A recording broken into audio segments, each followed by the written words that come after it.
But first, the rules. First, only malls in this tier list. No markets, no furniture stores, and most trade centers will be out as well. Though a few will make it to the list either because they really blur the line between mall and trade center, or they have another unique feature worth mentioning. Malls will be judged based on 5 key factors. These are not objective, just my preference. Size matters, the bigger the mall, the better. If I can explore the whole thing end to end, top floor to basement in less than 20 minutes, it's not going to score highly. A healthy combination of indoor and outdoor space will also help here, so malls with long outdoor promenades or entire parks within the complex will also score big points. But fully outdoor malls might score poorly because the whole point of going to the mall is to use the free AC. Store and restaurant choice matters. How many kinds of restaurants and cafes are there? Is there a cinema? Is there an arcade? Some malls have entire amusement parks inside which score big points. How full is the mall? If half of the store space is empty, that might be a problem. How's the vibe of the mall? Is the architecture interesting? Malls that look like a haunted hospital might lose some points. I like malls with multiple architectural styles within it, usually older malls that were expanded over the decades. Is the mall cold? Are the toilets clean? If the interior temperature is about as steamy as a traditional market, or the toilets are in a worse shape than you find in a train station, or worse, both, the mall is automatically assigned F tier. I mean, again, that's kind of the whole point of going to the mall, right? Lastly, and most important, public transport access, and the pedestrian access to it. We want to promote good public transport here, plus the money saved on gas or online taxi can be used for better purposes. A mall must be connected by somewhat frequent, all-day, everyday transit service. If you can't access the mall on a Saturday night, or a Sunday morning, or a Monday noon, it's getting E tier. This also means GR Connection and Royal Trans lines do not count. Malls will also lose points if the walk there involves uncomfortably sharing spaces with motor vehicles. I should also mention that proximity to other malls gains points, and that if you can get from one mall to the next relatively seamlessly, aka without getting too wet in the rain and with minimal risk of getting hit by a bus, it will be counted as one mall in the review. So for example, Central Park and Neoso are one mall. So is Mall Kelapa Gading, Gafoy, and La Piazza. Senayan City and Plaza Senayan aren't one mall because you need to cross a 6-lane road to get between the two. When it comes to the tiers themselves, I had to split A, B, and C into plus and minus since so many malls fall there.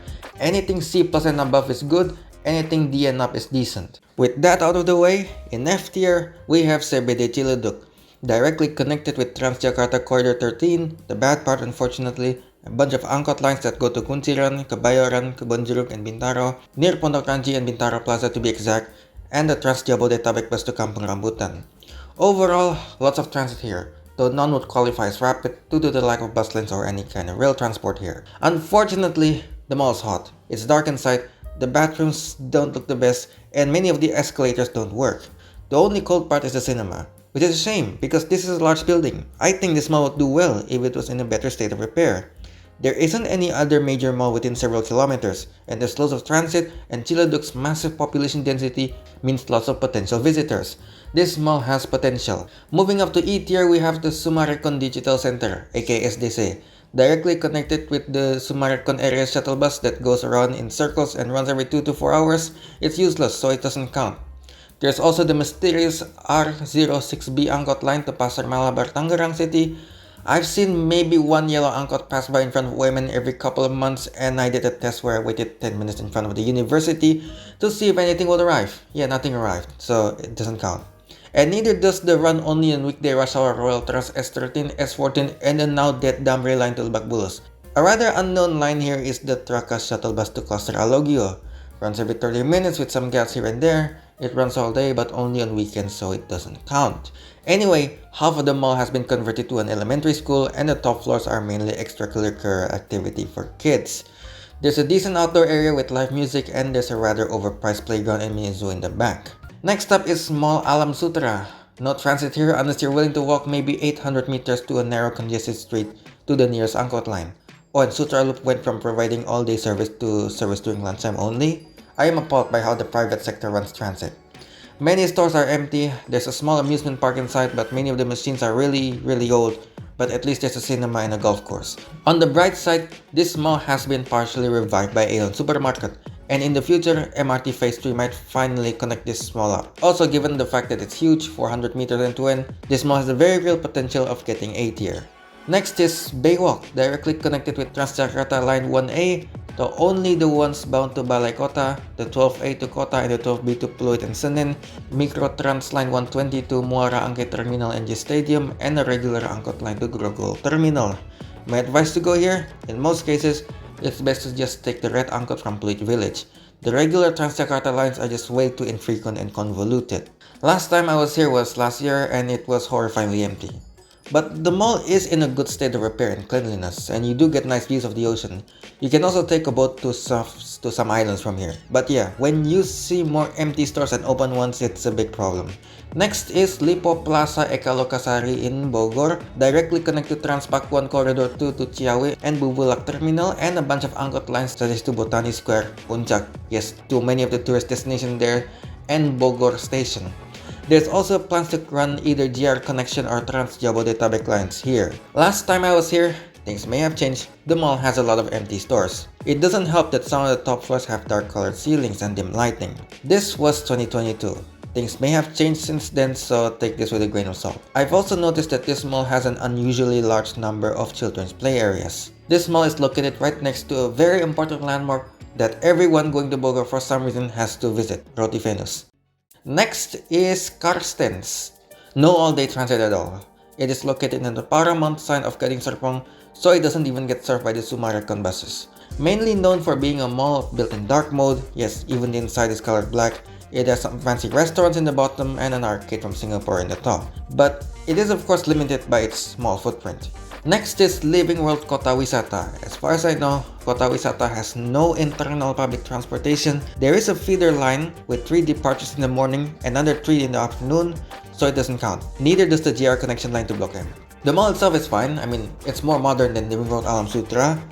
But again, this is a very new mall, so most of the stores are still empty. If they connect this up to some kind of bus line and they fill out the stores, just based on the interior design alone, I think this mall could have easily gotten like B+ tier. Next, and this one genuinely hurts my soul, is Aeon Mall Delta Mas. Yeah, the lack of transit ruined it, with the only transit being a shuttle bus from Block M Terminal with 4 departures a day. At least it runs on Sunday. Ignoring the transit situation, the mall itself is absolutely huge. I mean, it's frequently marketed as Southeast Asia's largest Aeon mall. The mall mainly consists of 2 400-meter plus corridors that meet in either end, forming a sort of leaf shape. The interior is nice with a bright design, unlike some other Aeon malls, and the top floor is extremely spacious, especially the food court area. For some reason, it looks like someone mixed Aeon BSD with Mall Kelapa Gading. It has 2 arcades, lots of play areas, clean toilets, cold ACs, plenty of parking, the typical Aeon mall stuff. This is a mall I could spend like over 3 hours in and not be bored. Look, at the very least, run some kind of shuttle bus between this mall and, I don't know, Cikarang station maybe, with hourly frequencies. Once that is done, and this mall is properly connected to the Greater Jakarta public transport network, it's going to get A+ automatically. The only way to get S tier, however, is direct rail access. That's gonna be a bit harder. Last in E tier is Ararasa BSD. Directly connected to BSD Link, I said it counts because there's 2 lines, so frequency is not too bad for a privately run shuttle bus service, and bus tracking does mostly work. But yeah, it's too small and the interior is a bit dark the last time I went there. This mall really blurs the line between mall and shop house with inside corridor that has AC. Moving up to D tier, we have Pusat Grosir Cililitan, aka PGC, the southern terminus of Corridor 10, where buses literally go inside the mall.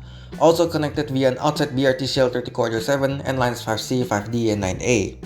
You can also catch the non-BRT lines 7B and 7Q and too many angkot lines of both the traditional and microtrans lines. You can go to Halim, Tanjung Priok, Blok M, Pasar Rebo, Kampung Rambutan, Kampung Melayu, and there's some indirect access to rails such as to Durian Kalibata Station and Cawang LRT Station, both providing frequent service.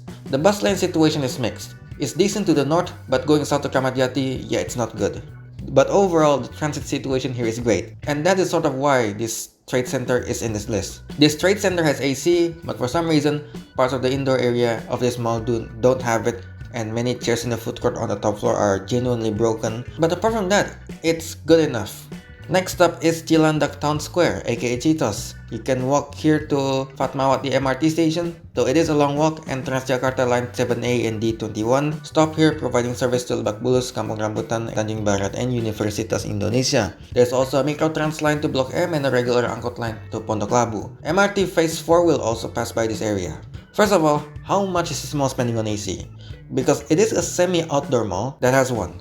So you get this weird effect where one side of the mall is warm, but the other side is cold. This mall also has a lot of food options. I mean, most of it is just restaurants. This mall is basically just how much you can be a food court without losing your status as a mall. It also has a gym and a supermarket. Next is Cubic, across the street from Arasa, and is connected to BSD Link buses and the airport bus. You mostly get a couple of large stores here and there, and there's just a lot of empty land, which is great if there's an event.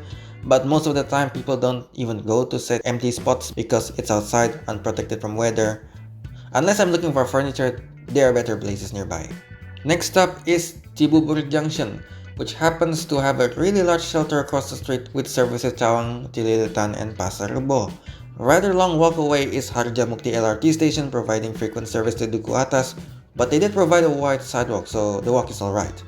The mall itself is fine, nothing noteworthy really, not the biggest mall too, and it does look rather old, but it is alive and well and in a decent state of repair. Next is Living Plaza Puri, directly connected with Transjakarta Line 3E to Rawabuaya and Central and Cengkareng. Nearby in Puri Indah is a terminus of Microtrans Jak 50 that goes to Rawabuaya Station and Kalideres Terminal. MRT Phase 3 will also pass by this area. It has some restaurants in the bottom, and the top floor is mainly a furniture store and a hardware store. It is a very new mall, so the inside is very modern and clean, but it is tiny. You can explore the mall. You can explore the whole place in half an hour or less. But there's like 2 other really big malls within walking distance to explore, so I guess it's fine. Next is Living Plaza Bintaro, directly connected by a regular angkot line that goes to Ciputat, Bintaro Exchange, and Jurang Mangu Station. The Rangkas Bitung line provides frequent service with trains every 10 to 20 minutes. Same deal here. Cha time in the bottom, hardware store above. Also, AC is kind of underpowered, but not enough to send this mall to F tier. Next up is Pesona Square Depok, directly connected with Transjakarta Line D11 that for some strange reason sometimes uses high floor buses despite no longer entering the BRT shelter, and I recall seeing the airport bus drop people off here. Not too far away is Depok Baru Station and Depok Terminal. You can use the D11 to go there or Harjamukti LRT Station. This mall needs a bus shelter, seriously. You and the previously untrackable line D11 left me waiting in the rain for 20 minutes. Anyway, the inside of this mall for some reason looks a little bit like Senayan City. It has a decent rooftop with views of Depok, the highway, and Margo City. Most stores are filled. There's a cinema, a supermarket, and an arcade, so apart from the bus stop situation, it does check all the boxes. Next is Mall Basura, mainly served by the 11Q to Pulau Gebang Terminal and Kampung Melayu, as well as a couple of microtrans lines to Tebet, Cipinang Indah, and Pakin. Although the walk from the bus stop to the mall is pretty short, the bus stop is genuinely awful. No weather protection, and it's surrounded by motorcycle parking and a bunch of other stuff, forcing you to walk in a busy 6-lane road to get there. The mall's AC is inconsistent, with some parts of the mall being lukewarm. It has a cinema and an arcade, but the mall is small, the interior is dull, so not much really. Next is Cipinang Indah Mall, directly connected with the 7P to Pondok Kelapa and Cawang Central, and a bunch of microtrans lines to the surrounding neighborhood and Kampung Melayu Terminal. The bus stop situation here is a bit better than in Mall Basura, but yeah, still not pleasant. You either get nothing or you get an overpass. The mall is suspiciously empty, barely anyone in the mall. Its small size doesn't help, but at least it has a cinema. Last in D tier is Bintaro Plaza, directly connected to the Rangkas Bitung line by a weather-protected sidewalk and a pedestrian bridge crossing the highway and into Pondok Ranji Station. That's a 1.2-kilometer walk, by the way. Also angkos to Ciluduk. Maybe 1.5 to 2 kilometers away is the terminus of Transjakarta Line 8E to Block M. Remember the random stairs in Teras Kota? Yeah, this mall also has them, but on the top floor. But apart from that, this is a mall that has the basics and that's it. Moving up to tier C-, we have Mall of Indonesia, aka MOI. A short but rather unpleasant walk away through a narrow sidewalk and under a highway is Sunter Boulevard Barat BRT shelter. That only serves Corridor 12, the most infrequent main BRT corridor with wait times sometimes exceeding 10 minutes, and mainly using rattly single-door Damri buses. Fortunately, being in Kelapa Gading, there's no shortage of microtrans lines going to places like Kemayoran, Terminal Senin, Cempaka Putih, Mall Kelapa Gading, and Pulau Gading Terminal. While definitely a large mall, the interior feels a bit bland. I don't know, I mean the layout is kinda interesting, but From the outside, it looks like an expensive mall, but the interior not so much. What's also interesting is that there's an entire housing complex on top of the mall. Not apartments, houses, with driveways and yards. Tell me what you think about this kind of land use. Next is Gajah Mada Plaza, directly connected to Transjakarta Corridor 1, Line 1A to Balai Kota and PIK and Line 3H to Jelambar and Kota. In the future, this mall should also get direct access to MRT Phase 2A. Recently renovated, this mall now looks very modern and clean. Last time I went there, there's still quite a lot of empty stores, but again, that was last year. The top floor has a swimming pool and a section that specializes in selling things for pet owners. Despite its small footprint, it does do a decent job at making the mall look big from the inside, partially due to how tall it is. I think for some of you watching this mall's nostalgia factor might be very high. This is one of the oldest malls in this tier list and was first opened in 1986. Next up is Mall Ciputra Tangerang. This is the westernmost mall in this tier list. It is the terminus of multiple regional bus lines and they all run every day, though at somewhat low frequencies. Here you can find buses to Tanah Abang, Grogol, Mangga Dua, and Gambir. About a kilometer away, you can find buses to Gading Serpong, BSD, and Karawaci. They also run every day to at somewhat low headways. There's also angkots that go north-south throughout Citra Raya's main north-south corridor and ending in the city's northern exit. First of all, there's a statue of two people smelling a durian in the front, and there's also a painting of the same neck on the side of the mall. Plus points for creativity. The mall itself is pretty small, though they somehow managed to fit 2 arcades inside and a theater. Tenant occupancy is good. Really, all this mall needs is to make a second, maybe third building. Next is The Breeze, directly connected with BSD linked to Intermoda and a bunch of other places. One somewhat frequent service here goes back and forth between it, Aeon, and ICE. It runs every half hour and there's also the airport bus here. This mall has no shortage of food options. I think this is a better take on the outdoor mall concept than Cubic or Cheetos. It also has good entertainment choices like a bowling alley and an IMAX theater. So again, I'm not sure about the viability of a completely outdoor mall considering Jakarta's climate that tends to switch between haze, 35 degrees Celsius heat, and heavy rain.